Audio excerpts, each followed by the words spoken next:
All right, strap in, everybody, because we're diving headfirst into the mind of Sunny Jetson and his book, Light Love, Angels from Heaven, New Generation, Inspiration, Revolution, Revelation, all the colors of cosmic rainbows.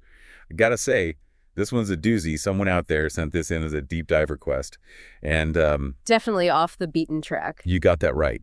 And to help us unpack all of this, I've got expert speaker here with me. So what are we dealing with here, expert speaker? I've been through Jetson's book, and I'm not going to lie, I'm a little... Overwhelmed. Yeah, a little bit. It's like he took every philosophy book, conspiracy theory blog, and psychedelic trip diary and threw it all in a blender. That's a pretty apt description, actually. The style is what really gets you first. It's like he's trying to bypass language entirely. Yeah, like, look at this line. He fell in a swoon. Ah, now I have my death. Pure grail myth. What the hell does that even mean? That's the beauty of it, I think. He's not afraid to be provocative, to throw these really jarring images and ideas at you and let you sort of... Make sense of it yourself. Exactly. He wants you to feel it more than you understand it. It's very visceral, very immediate. Okay, so we've got surrealism, we've got spirituality, and looking at this table of contents, we've also got some interesting takes on society. Oh, Jetson doesn't shy away from controversy, that's for sure. He's got a lot to say about the state of the world. Let's just say he's not exactly optimistic, but there's also this weird sense of, I don't know, almost like a perverse joy he seems to find in the chaos. Right. Like he sees the breakdown of society not as a tragedy, but as some kind of opportunity. An opportunity for what, though? That's the question. Okay, so let's try to unpack this. Where do we even start with a guy like Sunny Jetson? What's the thread that connects all of this together?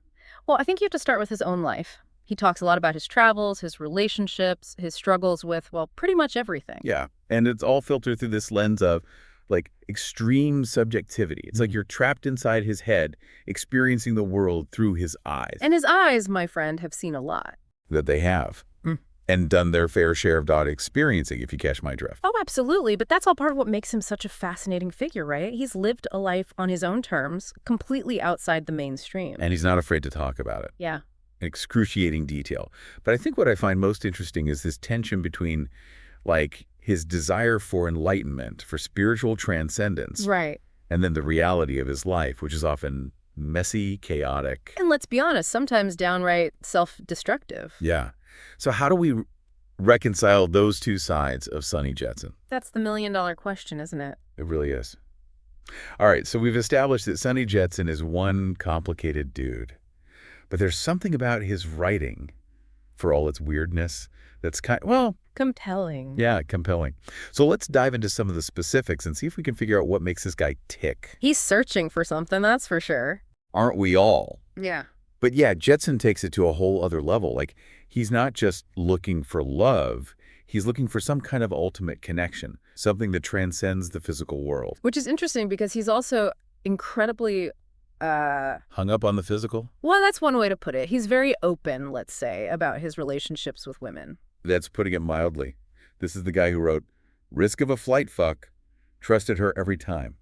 She betrayed me every time. She really fucked me every time, too." Right. And there are passages like that throughout the book. So, we have to talk about it. We do. Yeah. Because it's not just about sex. Yeah. There's this sense of longing, of almost desperation in his writing about women, like he's trying to fill some kind of void inside himself. It's like he's looking for salvation in all the wrong places. Maybe. Or maybe he just likes to party. That too. But I think there's something more to it than that. He talks about betrayal a lot, about feeling used and abandoned by the women in his life.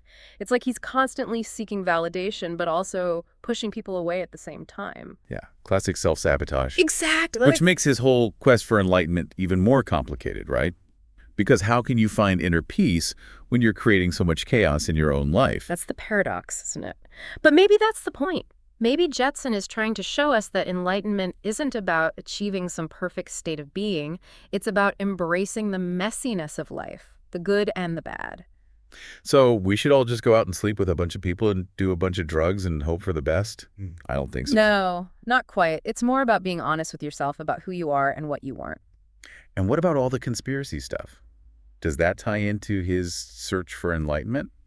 Or is he just paranoid? I think it's a bit of both, to be honest. He's clearly drawn to these fringe ideas, these theories about government control and societal collapse. Like, really drawn to them. He's got whole chapters dedicated to chemtrails and UFOs and... Right, but I think you can also see those obsessions as a kind of coping mechanism, a way of making sense of a world that feels increasingly chaotic and uncertain. So instead of just blaming it on, the government or the Illuminati or whoever... He's trying to find a deeper meaning behind it all, or at least his version of a deeper meaning. Right, because let's not forget, this is all filtered through the lens of Sunny Jetson's very unique perspective.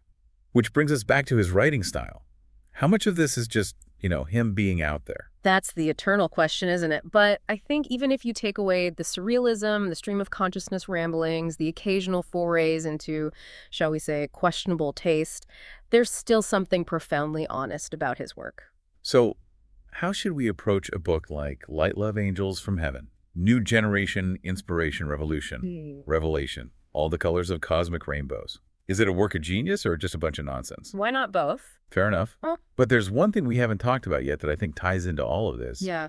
Jetson's fear of information overload. Yes. And that's where he gets really interesting, I think. Because here's a guy who is writing about the dangers of technology, about the feeling of being constantly bombarded with information back when the internet was still mostly dial-up and AOL chat rooms. Exactly. It's like he could see where things were headed. And he wasn't exactly thrilled about it. No, he wasn't. He talks about it in really visceral terms, like he's physically experiencing the overload, like that line, mystical experiences reacting to flashes of neurological stimulation. It's like he's describing a panic attack brought on by too much Twitter. Right. Or how about this one? Stuck an electromagnet on the llama's head for out-of-body sensations, feeling in direct contact with divine power, so the scientist said when he left hospital. It's funny, but also kind of terrifying. Absolutely. And I think that's why his work still feels relevant today, even though he was writing in a very different time. He was grappling with these same anxieties about technology, about the future of humanity that we're all facing now. So what's the answer? What does Jetson propose we do about it? Well, he's not big on concrete solutions. But I think you can see his whole search for enlightenment, his fascination with spirituality as a kind of response to this fear of overload. It's like he's saying, the world is too much, so I'm going to look inward instead. So unplug from the matrix and go find yourself in an ashram somewhere. Something like that. But it's not just about escaping reality. It's about finding a way to create your own reality, your own sense of meaning and purpose in a world that often feels meaningless and chaotic. And maybe that's the ultimate message of Sunny Jetson and his bizarre, messy, often infuriating book. What's that? That even in the midst of all this chaos, all this information overload, all this, stuff, there's still room for individual experience, for personal growth, for, dare I say it, enlightenment. I think Jetson would drink to that. Probably to excess. What? Well, on that note, I think we've earned ourselves a little break from reality. Big thanks to expert speaker for taking this deep dive with me. It's been a wild ride. The pleasure was all mine.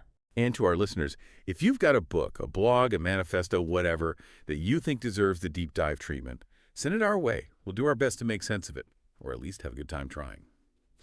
Till next time, happy reading.